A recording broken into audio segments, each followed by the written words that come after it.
The Beijing Winter Games, currently underway in the Chinese capital, have made headlines over the last few months. Many leading countries diplomatically boycotted the Games, citing China's human rights abuses as the reason.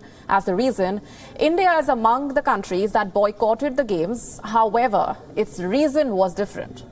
A Chinese soldier, Chief Bao, who was involved in the border clash with the Indian soldiers at the Galwan Valley 2 years ago, was fielded as the torchbearer at the Winter Olympics. Earlier today, in a Chinese press briefing centered around the Games, New Delhi raised the question as to why China fielded the Galwan soldier when Beijing itself has said that the Olympics should be used to build bridges of friendship. And to this, the Chinese Foreign Ministry replied, I'm quoting, "The torchbearers of the Beijing Winter Olympic Games are broadly representative and they meet relevant standards," unquote. China's hypocrisy is clear, using sport to project its narrative, and this was picked up by the Indian representative at the briefing as well. In a follow-up question on whether China ignored India's sensitivities, the Foreign Ministry spokesperson said that we hope that the relevant sides can view the choice of torchbearers in rational and objective light.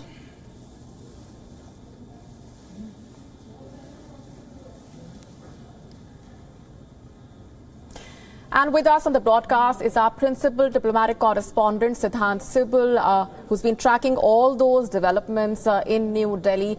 Siddhant, we have seen China once again defending that decision to field the Galwan clashes soldier as the Olympics torchbearer, in spite of the criticism that's come its way, and New Delhi also making its stance clear.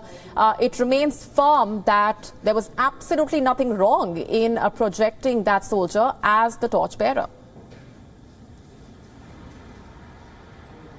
Well, yes, and many won't buy what China said today. Complete defending of the stance that it's fine to have a torchbearer who was someone who was involved in the Galwan aggression against India, and it shows the continuous provocation by the Chinese side. If I just talk about just last 2 months, the Chinese embassy has written a letter to Indian MPs for participating in Tibet event. The propaganda machinery in China has come out with videos of their soldier apparently being in a territory which they termed as Galwan, which was dismissed, of course, by the security establishment here. So no surprises when it comes to the comments made by the Chinese Foreign Ministry in response to the question by the reporters on fielding the commander, Galwan commander, as the torchbearer. But it was seen as politicization of the game, and that is why India had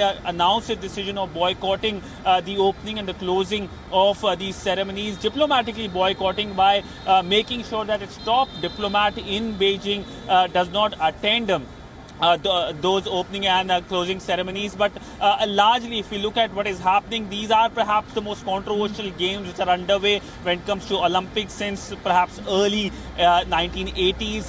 Not just India, but many countries, whether it's US, Australia, Canada, UK, they have also diplomatically boycotted it. But interestingly, last year India had said that it's not going to boycott it. It will take part in the ceremonies. This was stated in the BRICS and the RIC foreign ministers' joint statement. But the change happened when the politicization of game was seen from the Chinese side. The provocation was seen by the Chinese side. Right. And that is why India took that strong step last week.